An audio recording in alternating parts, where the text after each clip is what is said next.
So I was at home admiring the new match ball for La Liga this season, and I said to myself, F it, let's do another preview. And so here we go. Here are my previews and my predictions for all 20 teams in Spain's top division. And fun fact for you, I am working with La Liga this season. That's right, I'm doing a weekly show for them called La Liga Zone, and it's dropping all over their social media channels, so make sure you follow at La Liga on all the social media platforms because you need to see more of this beautiful face. That's what I'm trying to say. Anyway, let's start with our first team, and it's Sevilla. Because Sevilla is making moves, thanks to the return of old but new technical director Monchi, who is famous for helping discover Sergio Ramos and identifying super talents when they're relatively raw and then selling them for a big price like Dani Alves and Ivan Rakitic, among many, many others. Now, Sevilla have made 11 new signings this summer, which is a lot, and they added one significant loan from Real Madrid in talented left back Sergio Reguilon. I think I said that right, who was deemed surplus goods this season with the arrival of Ferland Mendy from Lyon, and of course the continued presence of Real Madrid legend Marcelo. But honestly, these 12 new players, and each one should play a part in this upcoming season, will be at the whim of new manager Julen Lopetegui. You know, he's the guy that got fired by Spain right before the World Cup for taking the Real Madrid job without telling anyone, which wasn't a smart move. Just open up your mouth and communicate as to what you want to do with your life. But then the best part, he got fired from Madrid a few months after that. So this is a huge moment for him, not only to get 12 new players to mesh with the players that are already on the squad, but also to rebuild his reputation as a coach of high quality. And I'm not sure that either of these things can be pulled off in one season. So if he lasts long enough, and that's a big if with this guy, I think next season will be the season where Sevilla really makes big strides. However, keep an eye on Joan Jordan. The 25-year-old was immense in midfield for Eibar last season, and given that Lopetegui likes to keep the ball, I think he's going to prove vital to Sevilla's success as the team works to get on the same page as quickly as possible. So I think they're going to be pretty far off from the top 3 and finish in 5th. But for all you Sevilla fans out there, I think the future looks very bright. And now let's turn our attention to Alaves, who for about 2/3 of the season last season were overachieving their asses off by hanging in the top 6 during that time, which is a huge accomplishment until, of course, they came crashing back to reality and only won 1 of their last 10 games to finish in 11th, which ultimately got their, we could argue, pretty successful coach Abelardo fired, or let's say, let go on mutual consent. And not only that, they relied on a lot of loan players last season, most of whom have gone back to their parent club. So when I look at Alaves, I see a new coach, I see new tactics, and I see 9 new players, most notably Joselu from Newcastle and Lucas Perez from Arsenal, if you remember those two, which doesn't lend itself to me predicting a high finish for them in the table. But they are returning their starting goalkeeper and their back 4 from last year, and that gives me some confidence that they'll be somewhat stable this time around. They just won't be hanging with the big boys like they did for a good portion of last season. So I'm going to say 14th. And up next, it's the other team that people forget exists in the city of Barcelona,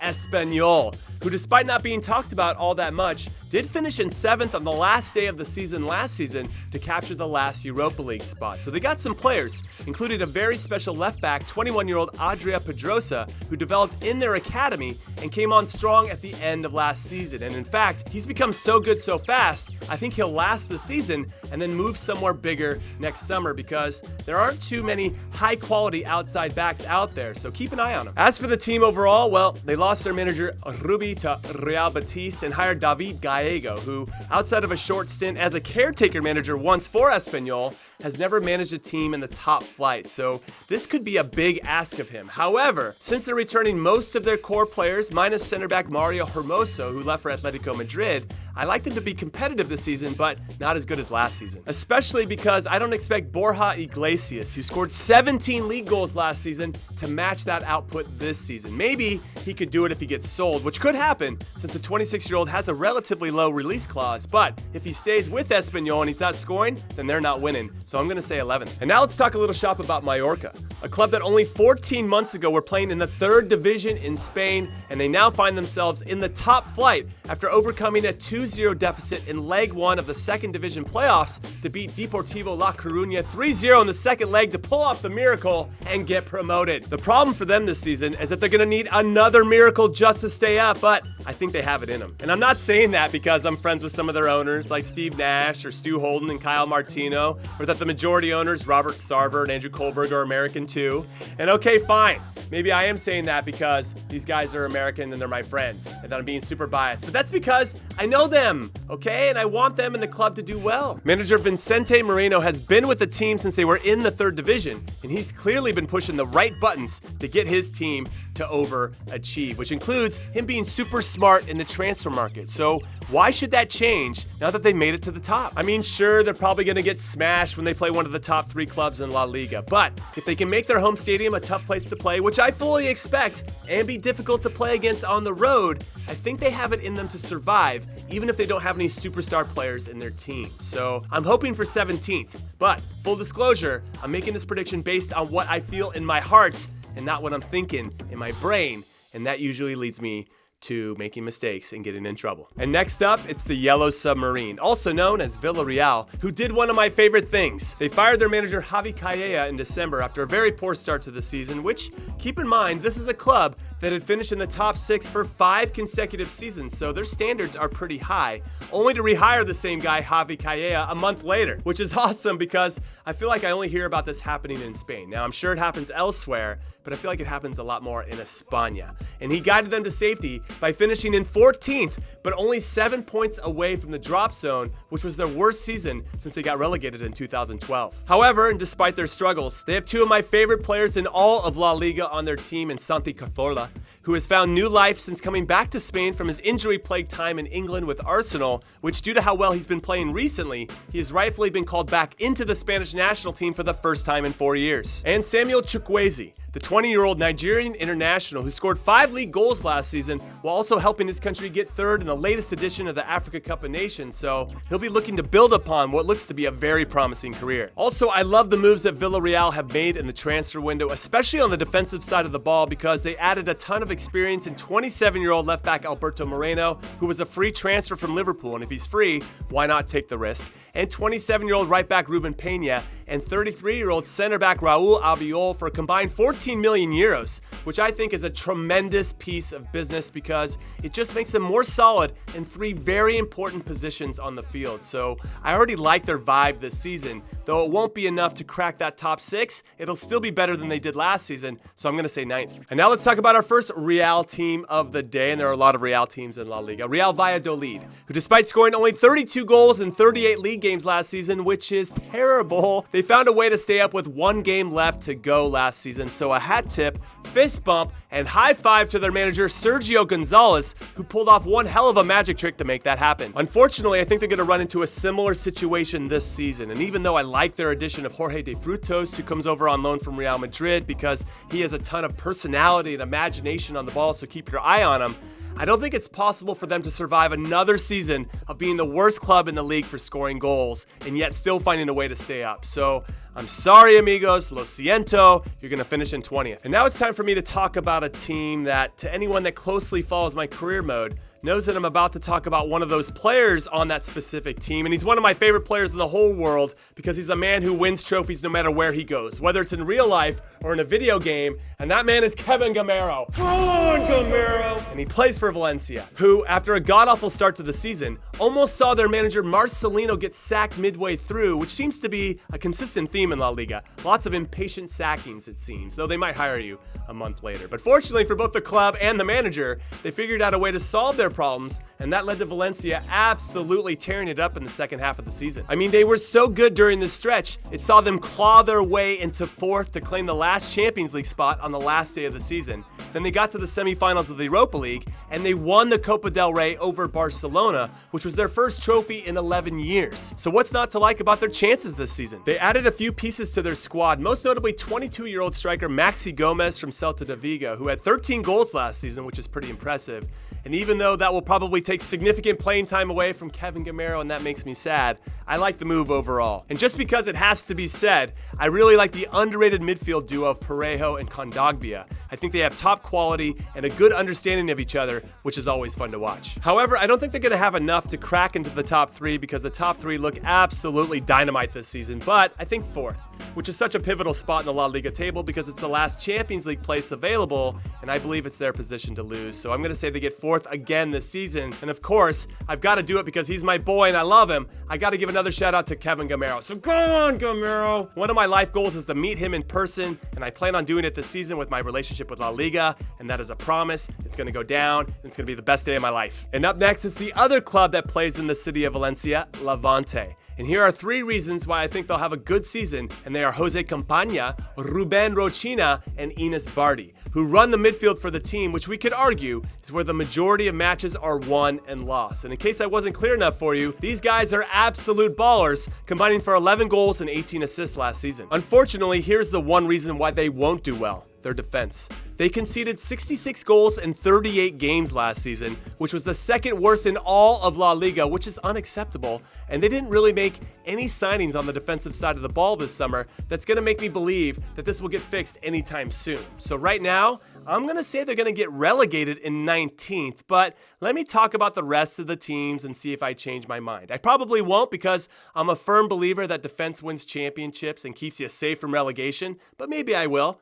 But I probably won't. Anyway, let's move on to Celta De Vigo. After I picked them to finish in the top 10 in my preview last season, they really struggled to find any kind of consistency, which led to them firing 2 different coaches during the season before Fran Escriba came in and did just enough to keep them up. But let's be honest, let's give credit where the credit is due, and that is to the man that actually did the business on the field when it mattered, and his name is Iago Aspas, who after coming off a lengthy injury to start 2019, scored 10 important goals and had 4 important assists in the last 9 games to save his club from relegation. So thankfully for him and for all the Celta supporters out there, he's going to have some help attacking-wise this season with Santi Mina coming over from Valencia and Denis Suarez coming from Barcelona. So if I take these moves into consideration, along with the purchase of some defensive reinforcements to shore up things in the back because they needed some help on that side of the ball as well, I think Celta find a way to be comfortably right in the middle of the table this season, 12th. And now let's talk a little Eibar because they are a true success story in La Liga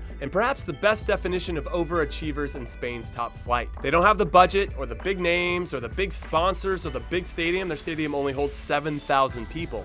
But they do have stability in manager Jose Luis Mendilibar, who's in his 5th season in charge of the club and his set style of play, which allows the manager to get the most out of the players that he smartly buys to fit this style, and I think it's going to work for them again this season, 13th. And up next is Athletic Club de Bilbao, the club that only signs Basque players, which I like the spirit of this philosophy because it forces them to develop their own players from their own region of the world and not rely on spending money to solve their problems like we see with some other clubs that we know and love. However, I feel like this philosophy does hinder them from truly being able to compete with the top 3 clubs in La Liga for sure, and maybe even the top 6. Especially now since it's clear the club needs to score goals and help Iñaki Williams up top because he can't score all of the goals on his own because listen to this. Athletic only scored 41 goals in their 38 league games last season, which was the same number as Rayo Vallecano, who got relegated in 20th, and 2 less than Huesca, who also got relegated in 19th. So unless some youngster from their academy blows up at striker and starts banging in the goals,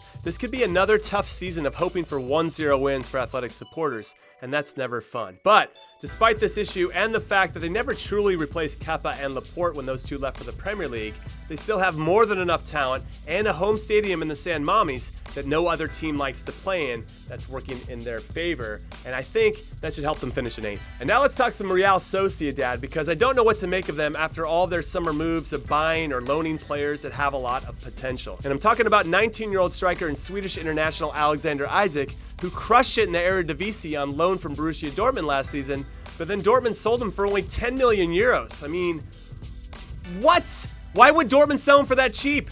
They clearly don't rate him anymore. And then Sociedad also got a former teenage sensation in 20-year-old Martin Odegaard on loan from Real Madrid, who is still yet to fulfill his potential, and they purchased 20-year-old center back Modibo Sagna from Lens, who I like, but again, is super young. So there looks to be a heavy reliance on youth, which I appreciate, but it's a risk. Which could pay off, though, with a remarkable finish in the top 6 or something, or it could blow up in their faces and lead to a fight to just stay above the relegation zone all season, which is forcing my hand ultimately to not be risky with my prediction, even though I secretly love one of their youngsters, Mikel Oyarzabal. Oyarzabal? Oyarzabal. That's a tough one for these gringo lips to say. I think he's a terrific player, as is Porto, by the way, who they signed from Girona. But no, I'm trusting my instincts here. I'm not buying into the hype and potential. I'm going with common sense. I'm playing it safe, and I think they're going to finish in 10th. And next up, it's one of the newly promoted teams, Grenada, who I've been wanting to give a shout out to this whole time because they come in with what I think will be the biggest reason why they're going to stay up, and that's their signing of Spurs legend, Roberto Soldado. No, I'm kidding. Though I do believe that Soldado's experience and leadership will help the team. It's going to be Grenada's defense that makes the biggest difference. They had the best defensive record in the Segunda Division last season, and those disciplines and habits that they established on that side of the ball will definitely serve them well as they navigate the high seas of playing against some of the best clubs and players in the world. And I think because of their good defense, that's going to help them finish in 15th. And now let's keep that newly promoted team vibe going and talk about the last one that made the jump up, even though they finished in first, Osasuna. Now in reality, they're probably going to stay up instead of Mallorca, but as I mentioned before, my heart is picking Mallorca instead of my brain, which is probably a mistake since Osasuna were so good in the second division last season. Because they were hard to beat at home, and they scored more goals than anyone else, and that helped them cruise to automatic promotion. Now, as we know, taking a step up into a higher division is never easy, but they added a few pieces that should make them competitive right from the get-go. Plus, did I mention that they rarely lose at home, which is a must for any team that wants to win a trophy or not get relegated. However, I think they're going to struggle, which is something they never really encountered last season. Everything came pretty easily. That's how good they were in the second division. So I want to see what that team is made of, the one that has to deal with adversity, before I make some big claims of them being something that they're not, which means I got them in 18th. That means being relegated for now, but hopefully they prove me wrong. And I think they will. But because my heart is with Mallorca, I just couldn't make the switch publicly right now. But just know that I'm considering it. Or I would. Or I don't know how this works. Can I make changes mid-season? And now let's do a 2-for-1 preview here because I think the 6th spot in the table is going to be between Real Betis and Getafe. Now, 2 seasons ago, Betis qualified for the Europa League, but struggled last season to replicate that success and finished in 11th, which comes as a bit of a surprise given the talent that they had on their squad, like Junior Firpo, who just got purchased by Barcelona, and Giovanni Lo Celso, who just went on loan to Spurs, and goalkeeper Paul Lopez, who just left for Roma. But I think that missing out on Europe will be a blessing in disguise for new manager Rubi, because he and the club can focus on the league and the Copa del Rey and not have to worry about any of that outside European competition. And with the additions of Nabil Fekir from Lyon for only 20 million euros when his market value is closer to 70 million, which is crazy, could be the best bargain in La Liga history, and Juanmi from Real Sociedad and Emerson from Barcelona, I really like the squad that Betis is putting together. In contrast, Getafe had an incredible season last year, barely finishing in 5th after Valencia caught them on the last match day, and they did it behind 2 14-goal scorers in Jorge Molina and Jaime Mata, and with a defense that only gave up 35 goals in 38 games, which was the second best defensive record only behind Atletico Madrid. However, and we've seen it time and time again, when these mid-table teams figure out a way to get into Europe, they usually struggle to find a balance to compete at a high level in multiple competitions because they don't have the depth to do so, and that hurts their overall standing in the table. However, ×2, Getafe's manager Jose Bardalas might be one of my favorite managers in all of La Liga, with his ability to get the most out of his attacking players, though I think most teams will have his 2 high-scoring strikers figured out a little bit more this season, so I think it's going to be a little bit more difficult for him. However, he's so resolute on defense, it might not even matter. So in short, I'm just a big fan of Bardalas' team shape and how his teams move with and without the ball, and if Getafe can figure out a way to have European success and still do well in the league, I really feel like Bardalas' time at Getafe won't last very much longer because a bigger club will definitely come and snatch him up. Now, with that said, I think it's going to be hard for him to juggle everything when Betis doesn't have to worry about any European competition whatsoever. So I think Betis is going to finish in 6th and Getafe is going to finish in 7th. And now let's talk some Leganes because I don't want them to feel left out, especially because they had their highest ever finish in La Liga last season when they ended up in 13th, which is a credit to former Southampton manager Mauricio Pellegrino, who upon getting let go in England, came back to Spain to take over at Leganes and led them to some famous wins, most notably over Barcelona at home. But they lost a few key players in the off-season, which in some ways makes them a victim of their own success. But I think they've proven to themselves that they have what it takes to hold their own at this level, and as I've learned firsthand and seen so many other times in others, Belief and confidence are sometimes the biggest difference between the good teams and the great ones. So with this in mind, I really feel like Pellegrino will take their momentum and positivity from last season and keep it rolling into this one, and I think they're going to stay up and finish in 16th. And now here we are down to the last three, the big dogs of La Liga,